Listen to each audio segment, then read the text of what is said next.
The Bering Sea churns under a sky heavy with slate-gray clouds, waves clawing at the hull of the FV Resilience like a predator testing its prey. Captain Eric Larson grips the wheel, his knuckles white, eyes scanning the horizon for a break in the storm. The supermoon looms, its gravitational pull whipping the tides into a frenzy, waves cresting higher than the deck. "Hold fast," he bellows into the radio, his voice barely cutting through the howl of wind. Below deck, the crew, Greenhorn Tommy, veteran deckhand Mike, and engineer Sarah, brace against the lurching boat, their faces etched with exhaustion and fear. They're 200 miles from land, chasing Alaskan king crabs in the heart of the season, where every haul could mean a fortune or a funeral.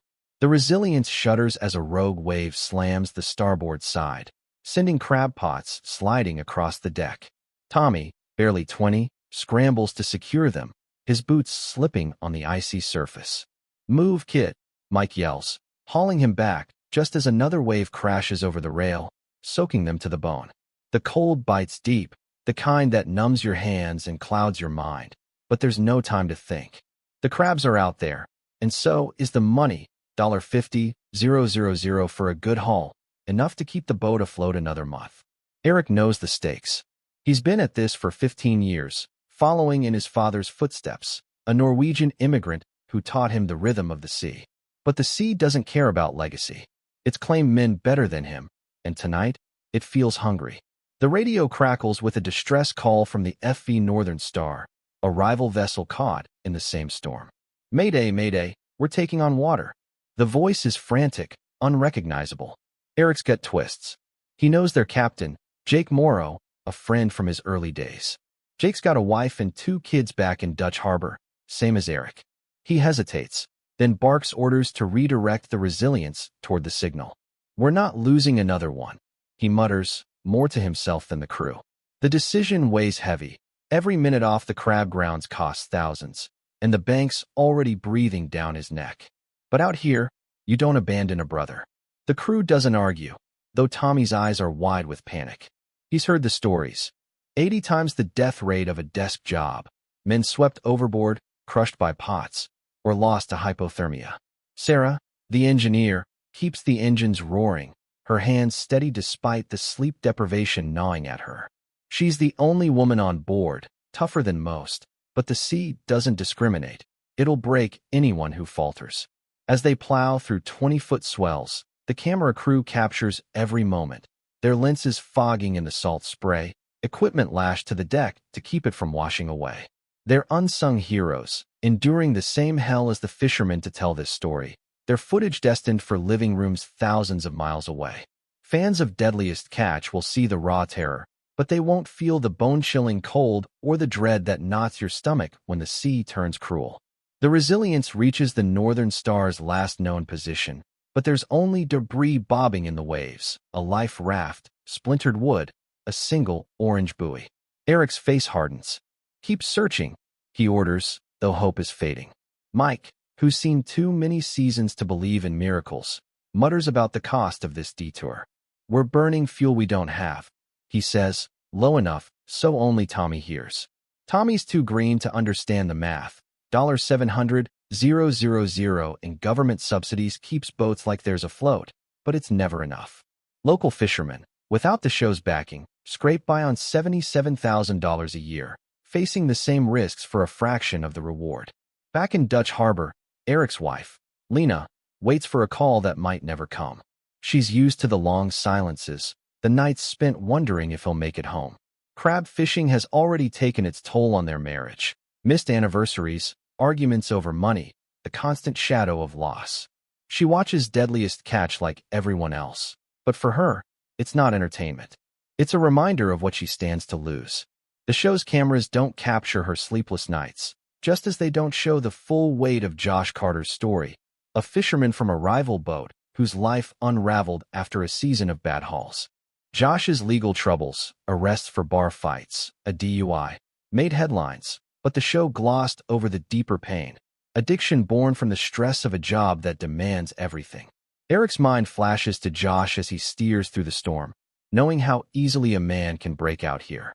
The Resilience's crew finally spots a flare in the distance, a faint red streak against the black sky.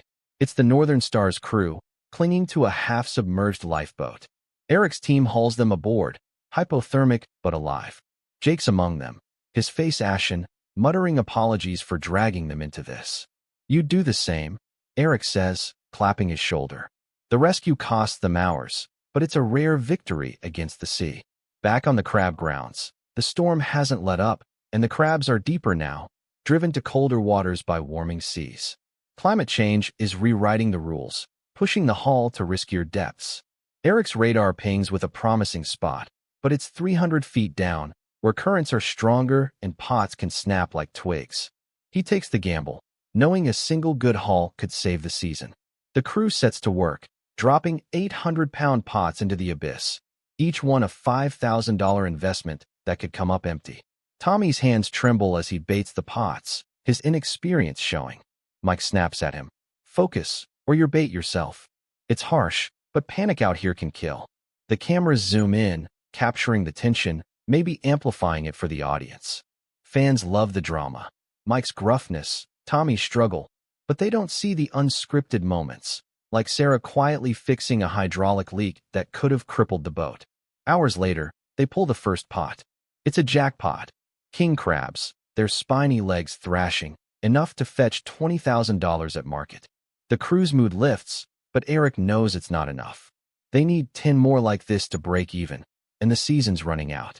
The camera crew, drenched and shivering, keeps rolling, their footage destined to be edited with dramatic music and close-ups of crashing waves. Some scenes will be reshot later, staged for effect, but the danger is real. Last season, a deckhand on another boat was crushed by a loose pot, a moment aired live to millions. The audience ate it up, but for the crew, it was a reminder of what's at stake. As the resilience battles on, Eric thinks of Sig Hansen, the legendary captain who walked away from Deadliest catch after years of leading the FV Northwestern. Sig's departure, like the Hillstrand brothers before him, was messy. Lawsuits, burnout, the weight of fame. Eric met Sig once, years ago, and saw the toll of a life spent chasing crabs. Sig's father, a Norwegian immigrant, built a legacy on opilio crabs, but even that wasn't enough to keep him tethered to the show. Eric wonders if he's headed down the same path. The crew's camaraderie frays as fatigue sets in. Tommy's slow on the line, and Mike's patience is gone. "You're costing us money, kid," he shouts, the cameras catching every word. Tommy's eyes glisten, but he doesn't talk back. He's thinking of his dad, a fisherman who died when a pot line snapped a decade ago. Tommy swore he'd never fish, but debts brought him here. The cameras don't show that part of his story, just as they don't show Sarah's struggle to prove herself in a male-dominated world or Mike's divorce, finalized last season. The Bering Sea doesn't care about their pain, and neither does the audience, hungry for action. Another pot comes up, this one nearly empty. Eric curses under his breath. The catch share system, meant to make fishing safer, limits their haul, keeping prices low and profits thin. Local fishermen hate it, and they hate Deadliest catch more for flooding the market with cheap crab. Eric feels the pressure, knowing every empty pot pushes him closer to bankruptcy. The camera crew, battered by the same waves, keeps filming, their lenses catching the glint of desperation in Eric's eyes. They're out here for months, just like the fishermen, their equipment taking a beating from the salt and cold.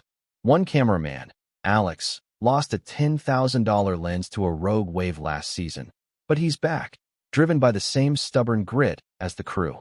By dawn, the storm eases, but the sea's still a beast.